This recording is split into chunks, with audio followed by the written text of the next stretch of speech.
even little kids die because a white person said he did it, or she did it, or they did it.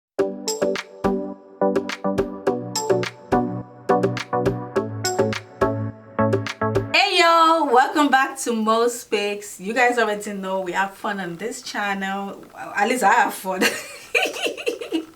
Welcome back to my new subscribers. Thank you. You guys are the best. You guys are the best.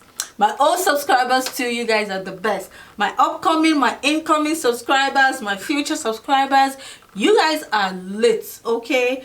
Anyways, just like you guys already know by the title of this video, I decided to start doing a series on my channel. So it's gonna be mystery, marriage, and makeup. So if you enjoyed this video, you definitely want to subscribe because I have a lot of great content planned out for you guys. And also I would appreciate the support. Why not support me, right? Support a new YouTuber, okay? So let's get right into it. All right guys, so obviously I already did my brows and I already moisturized my skin, and I also used my primer already, my foundation primer already. I use this Fenty Beauty primer. So because I'm trying to get this video to be as short as possible, I'm gonna go in with my foundation now. So real quick guys, I decided to start making this series so that men and women can understand the importance of not staying, no matter the reason, no matter the excuse, not staying in toxic, unhealthy, unsafe relationships. And also I believe with time, as people watch this series, everyone is gonna understand that even when you're in a healthy relationship, you can't trust anyone, not even your partner, not even your friends, not even your family members, sometimes not even yourself, because sometimes people can do something that's going to really piss you off, or it's really going to hurt you, and you're just going to be so disappointed and you don't even know what you're going to do to the person. That's the thing. So you can't trust anybody because you don't know who's unhappy with whatever you got going on. You don't know. So that's why I figured this is a true life story. For sure everyone will learn something from this and realize, okay, it's one thing when someone is advising you or telling you don't do this, don't do that, and it's another thing when you hear someone else's true life story and see how bad it ended. That might make you decide, you know what, I really need to protect what I have. I need to protect myself especially. By the way guys, for people considering buying this Estee Lauder foundation, oh my god, it is worth it. I can't remember how much I got it. I'll try to check and write it somewhere down here for you guys. But this is a bomb. Why haven't I been using this since what, 1942? This is nice. I decided to make this my first video in this series because this case kind of reminded me of the Gabby Petito case. Because the lady I'm about to talk about in this story, her name is Carol. The night she died, where she was shot, the location where she was shot, another black man was shot literally 2 blocks away from where Carol was shot, and nobody heard anything about it. There was nothing about it on the news. Nobody was talking about it. Even people in the black neighborhoods that probably knew the guy or would have heard the guy's story from their friends or whatever couldn't hear anything about it because they were being strip searched. So people were scared, the kids were scared, everyone in the neighborhood was scared. I'm sure even black people were not thinking about the guy, you know, one of them that just got killed 2 blocks away from this girl. So it kind of reminded me of the Gabby Petito case when it happened. Another black boy, Jelani Day. You guys, this is ridiculous. Like, even for me that heard about the story back then and heard about Jelani's case, I couldn't even remember his name anymore. I had to go on YouTube and on Google to go do research to find his name. But Gabby Petito's name was ringing bell in my ear. Like, it was easy for me to remember a case. So this case was kind of like almost the same thing. Like, the media, the police, everyone was, you know, all about Carol. I don't even know how to approach this story without even sounding insensitive, but we'll see. But oh my god, you guys, this story was sickening. I was up last night doing my research and I was shocked with some things I found out, and I was like, what? Ow, why? People are crazy in this world. Some people are crazy, yo. You better be careful out there. Anyways guys, let's dive straight in. So Charles was born December 18, 1959, and he had two brothers. And Carol was born March 26, 1959. So the same year, different months. Carol was born in Massachusetts. Carol was born in a large Italian extended family, and she graduated from Medford High School. And you guys, everyone remembered Carol as an excellent, hardworking girl. She was a sweet girl. Everyone said she was a sweet girl. In fact, she got her first job as a bus girl at the age of 15, and she saved up her own money, about $10,000, which was a lot of money back then. Like, it's still a lot of money now, but back then, this was 1950 something. This was a lot of money. She saved up her own money to go to college, and also she was working at a restaurant called Driftwood Restaurant. So what she would do is Carol would work during the day, work her ass off during the day, and go to work, and she was still living with her parents at this time. So she was saving up all her money in order to go to college while she was still living with her parents. It was at this time Carol met Chuck. He was also working at the restaurant as a short order cook. Carol decided to break up, which she did. She broke up with her high school sweetheart to be with Chuck, Charles. So by the time Carol graduated from college, she and Charles decided to get married. They were planning to get married. But she told Charles to, hold on, wait, let her finish law school before they get married. But, Chuck wanted to get married right away. But she was like, no, like, let them wait, with, for her to finish law school, which was what they did. So during this time, Chuck entered management training program at Edward F. Carcass and Son. You guys, these names are sometimes hard to pronounce, but you get it. So yeah, so the thing is, he entered this management program. Within a year, he was a top salesman there. I'm telling you, like, everyone liked him. He had the gift of gab, meaning he had the ability to talk persuasively, and he was charming and ambitious. And within a year, he became a general manager. In 1985, they got married. They both had great paying careers. They bought a duplex in Medford. People saw them as the perfect couple. People felt like, Charles was a great husband. He was caring, he was loving. He would treat Carol really great outside. Carol would treat him good outside. She respected him. Everything was great. People saw them as the perfect couple. Even after this incident happened, the papers were calling them the couple of Camelot. So Charles was in charge of their finances. But the thing is, Charles, on the other hand, had an extravagant taste. So he would buy designer suits, he would buy, fancy things. He liked to hang out with the boys, he likes to go on vacation. They ate out a lot. So basically, they were spending the money as fast as they made it, which I think a lot of people do. Everything was great. He was a general manager, she was a tax attorney.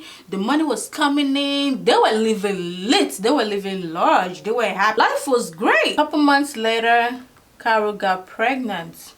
They were happy, everything was great, life was sweet.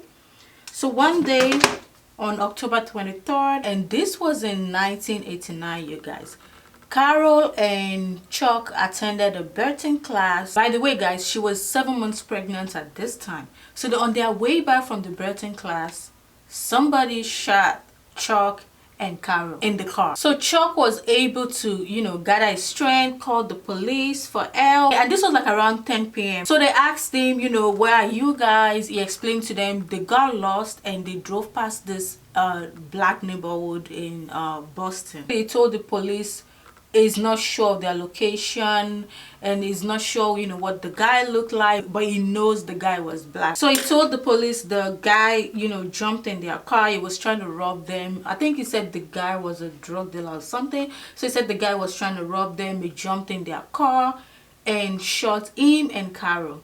So the police got there, helped him and Carol, rushed them to the hospital and delivered Carol's baby via C-section.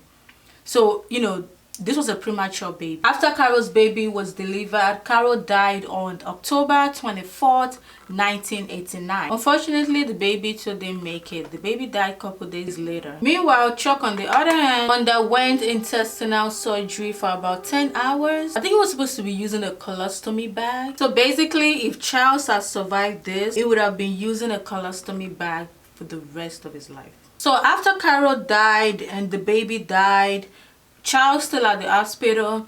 The police come through the black neighborhood. This black neighborhood, child said, they were shot and the person was trying to rob them, So by the time the police got there, the gun wasn't there, their jewelry were gone. The police come through this black neighborhood. Kids were scared. People were scared. They were strip searching there. Some young boys got arrested. Men that fit the description Charles gave them were arrested. This story was all over the news. It was all over the place. Everyone was talking about it. Newspapers, the media, everyone was talking about it. And some people were saying, oh, they should have never moved to Boston. Boston is not a safe neighborhood. It's a scary place. Crime over there is high. The police should make sure they catch this scumbag. Basically, there was racial tension in that city, which is interesting because, guys, this was in 1989 and this is 2022. If you ask me, there's still racial tension, okay? We still have it. And we still have the police arresting black people. Never mind my business. We still have some black people that don't trust the police, that don't trust the media, that don't trust the healthcare system, don't trust doctors.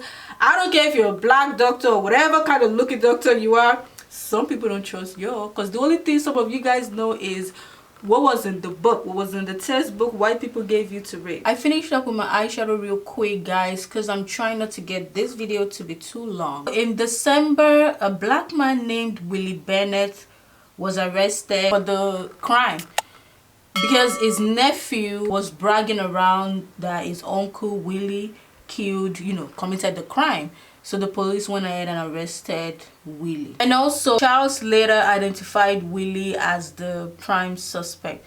But people were speculating the police probably, did something. Maybe leaned towards Willie so that, Charles could pick him out. And that would definitely make the police work easier. So this whole time with Charles still in the hospital and Willie in jail, Carol's parents visited Charles and, supported him, prayed with him, showed him love.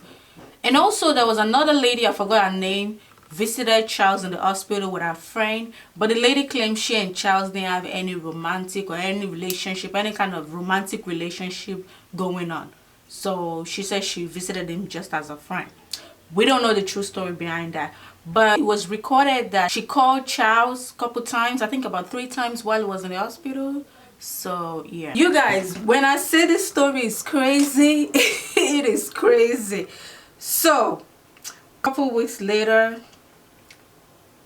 Charles' brother Matthew Stuart got scared and assumed everything was gonna end up getting pinned on him the way the whole thing was going, because his brother Charles made him believe he was helping him with an insurance scam. Apparently what happened was Charles has been complaining to a couple people in the city about, how he feels life is gonna change for him and his wife, for him, things about to change. He didn't want her to get pregnant. She's kind of like in charge. She's having the upper hand. He was asking people to help him get rid of her or ask for advice on how he can get rid of her.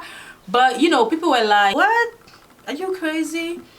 Like, what the hell? So then they would, jokingly tell them, oh no, he was only joking. It was, it's not a big deal. I'm just joking. So then they decided to talk to his younger brother, Matthew. I think Matthew at this time was 23 years old.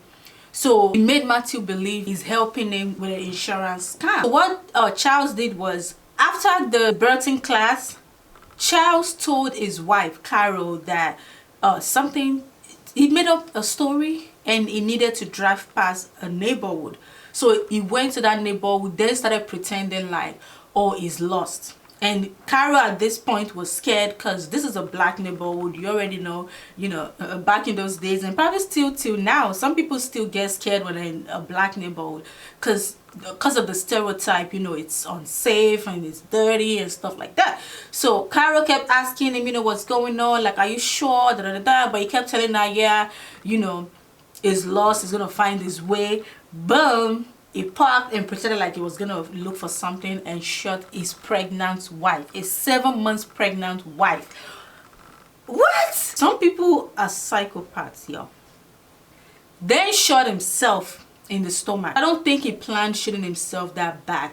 Anyways, shot his wife, shot himself, removed her wedding ring, removed his ring, removed their jewelry, their wristwatch, anything expensive in their bag, their wallet, put it in a bag, drove down to where he told Matthew to park, and gave the bag to Matthew. According to Matthew, he didn't see his wife in the car. He just saw Charles give him a bag, and Matthew drove off, and Charles drove, you know, further a little bit, then called 911. So in return for immunity, Matthew testified against his brother Charles. He told the police Charles was the one that killed his wife. So on January 3rd, 1990, Charles found out that his brother Matthew was going to turn him in, so he fled. This MF ran, y'all. And I don't even understand. The whole story doesn't even make any sense, guys. Like, I believe when something like this happens, you know, when the wife dies, especially a pregnant wife dies, the #1 suspect is always the baby daddy or the husband or the boyfriend. Especially if that person was also in the scene and the pregnant lady dies and the guy is still alive. Like, what? Obviously that's your #1 suspect. But the police wasn't even looking at him at all, because back then it was easy to pin any type of crime on a black man. You guys have no idea how many black people, even little kids, died because a white person said he did it, or she did it, or they did it. You guys have no idea. So the police wasn't looking at him at all. They were just searching and embarrassing and being mean to black people, while this was in the hospital enjoying himself. And after he left the hospital, he went to get his hair cut, cleared out Carol's closet, trashed her things, put them away, and he was so ready to start afresh, y'all. So ready. If a man is trying to rob a couple, right, who's the first person is gonna kill, or who's the first person is gonna shoot? The threat, which is the man.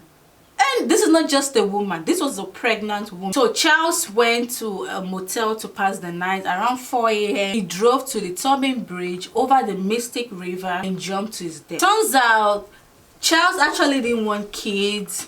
He was scared that life was going to change after the baby, and he told Carol he didn't want kids, but Carol wanted kids. Like, I hate men that say they don't want kids, or you want just one or just two babies, and you're still doing the do. Like, I don't like when men do that.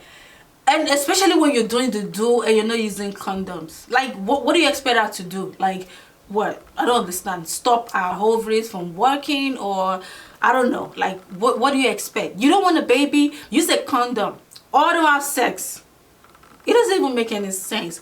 But anyways, he's been mean to her the whole time she was pregnant, called her fat, called her ugly. And also he was scared she won't return to her job as a lawyer after the baby, because this wide mouth gonna keep buying expensive things, going on vacation. He used to go to the casinos and stuff. He didn't want all of that to change. Alright guys, so this is the finished look. Let me know what you guys think. I love it.